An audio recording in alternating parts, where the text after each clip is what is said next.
Imagine a world where the most powerful military force on the planet, equipped with a multi-billion-dollar cybersecurity infrastructure, is brought to its knees by one guy sitting in his pajamas in a messy bedroom. No sophisticated underground bunker, no team of elite state-sponsored hackers, and no high-budget spy movie gadgets.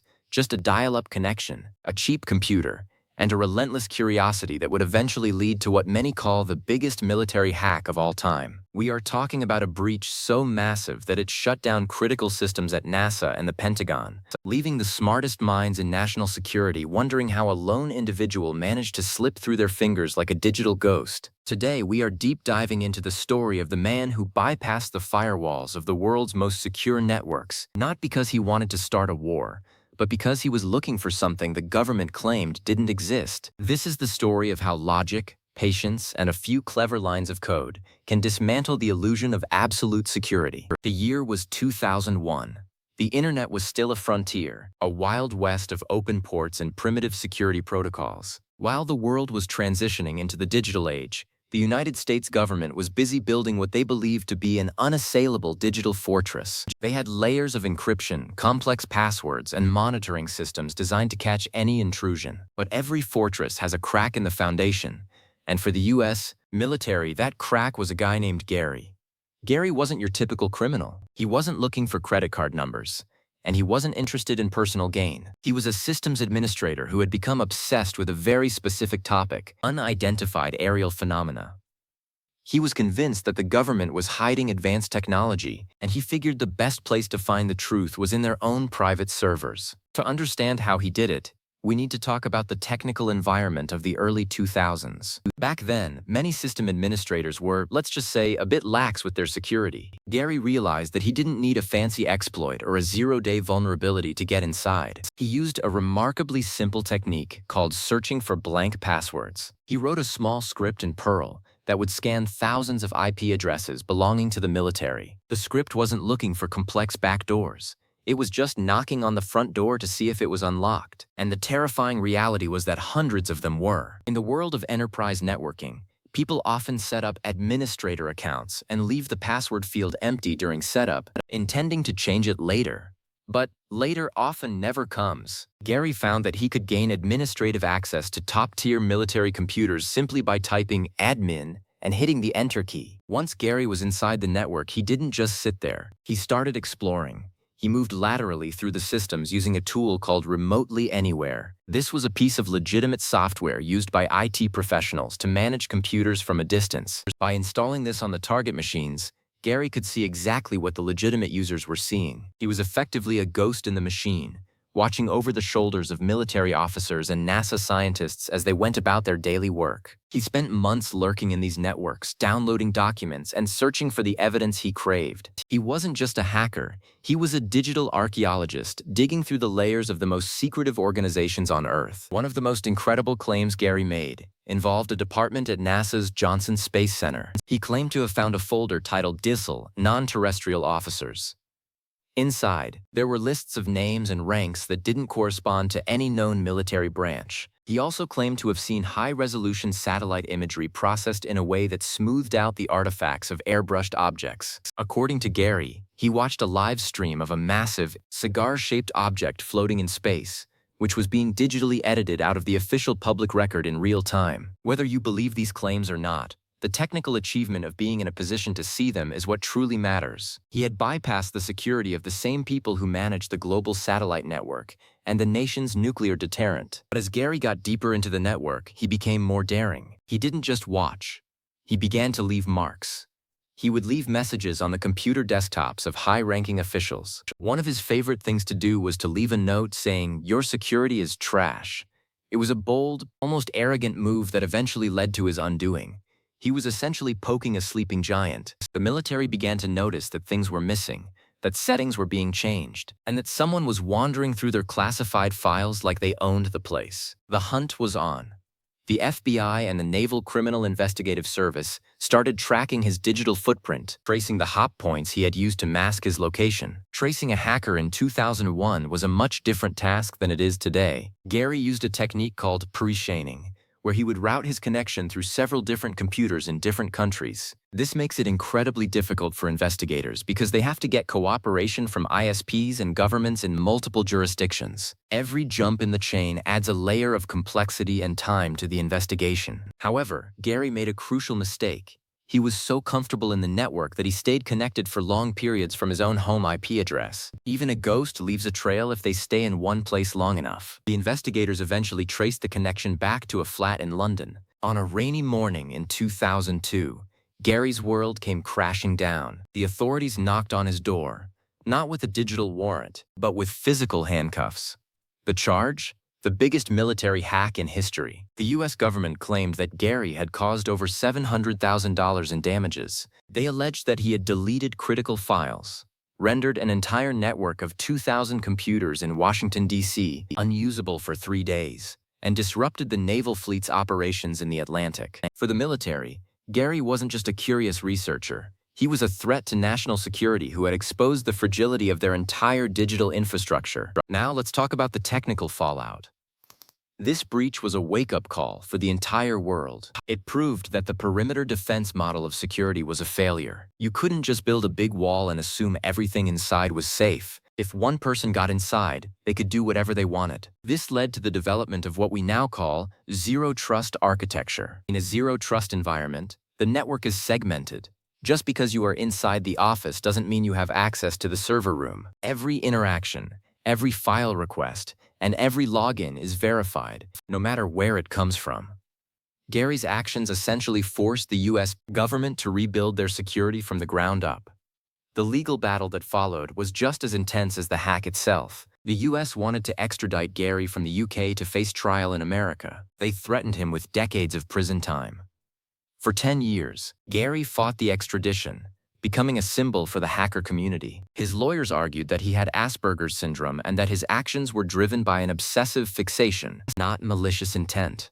They argued that putting him in a high-security US prison would be a violation of his human rights. The case went all the way to the highest levels of the British government, creating a diplomatic tension between the two allies. What's fascinating about this story is the contrast between the way the government viewed him and how he viewed himself. To the Pentagon, he was a cyber terrorist. To Gary, he was a bumbling hacker who just wanted to know the truth. He often spoke about how surprised he was that it was so easy. He expected to find sophisticated defenses, but instead, he found that the protectors of the world's most sensitive data were leaving the doors unlocked. This highlights a fundamental truth in computer science. The human element is always the weakest link. You can have the best encryption in the world, but if the administrator uses a blank password, the encryption doesn't matter. Gary's method of using a Perl script to scan for empty passwords is a classic example of low and slow hacking. By not using aggressive, flashy exploits, he avoided triggering many of the early intrusion detection systems. He was essentially blending in with the background noise of the internet. At the time, the web was full of bots and crawlers, so a simple port scan didn't necessarily stand out. It was a strategy of patience. He was willing to wait for the script to find a vulnerability rather than trying to force his way in. This is a lesson that modern cybersecurity professionals still have to deal with today. The most dangerous threats aren't always the loudest ones.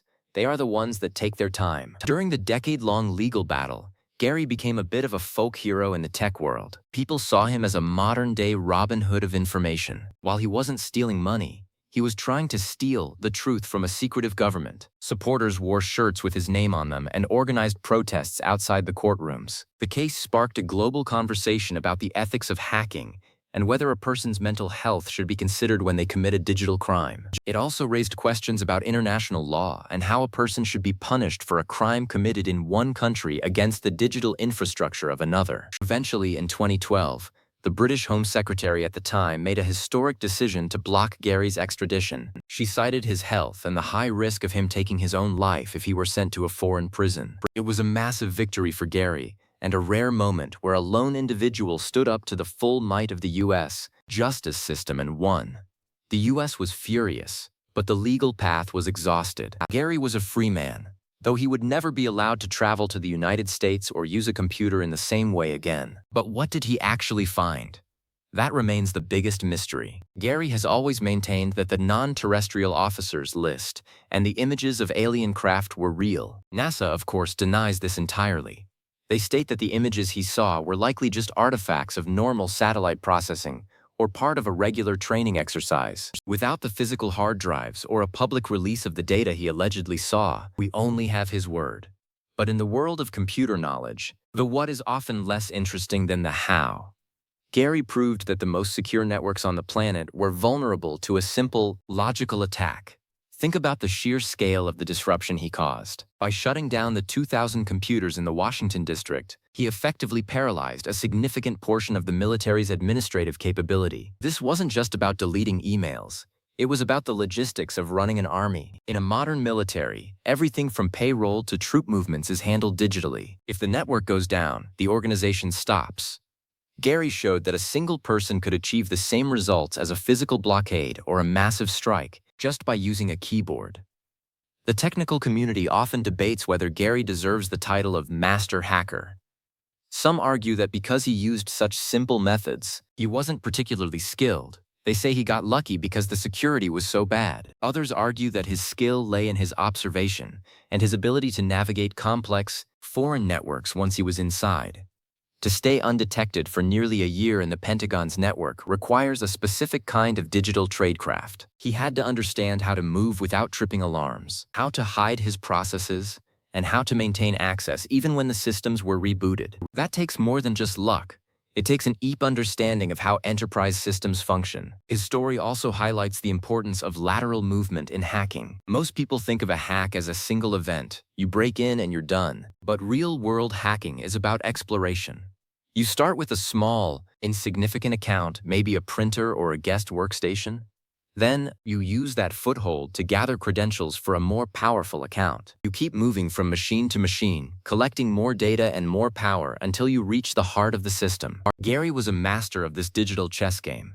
He understood that the destination was the data, and the journey was the network itself. After the legal battle ended, Gary lived a mostly quiet life.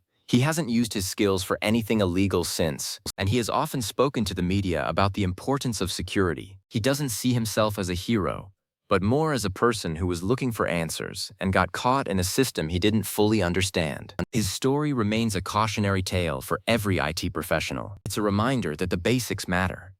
Complex firewalls are useless if the people using the system don't follow basic password hygiene. It's a lesson that is still being learned today, as we see massive breaches at major corporations that are caused by the same simple mistakes Gary exploited 20 years ago. The legacy of the lone hacker is one of mixed feelings. On one hand, Gary exposed dangerous flaws that needed to be fixed. On the other, he caused genuine disruption to organizations tasked with public safety. But one thing is undeniable. He changed the conversation about digital security forever. He proved that in the age of the internet, the balance of power had shifted. An individual with enough time and a focused mind could challenge the most powerful institutions in the world. He demystified the secret networks and showed that they were just computers, run by people, and susceptible to human error.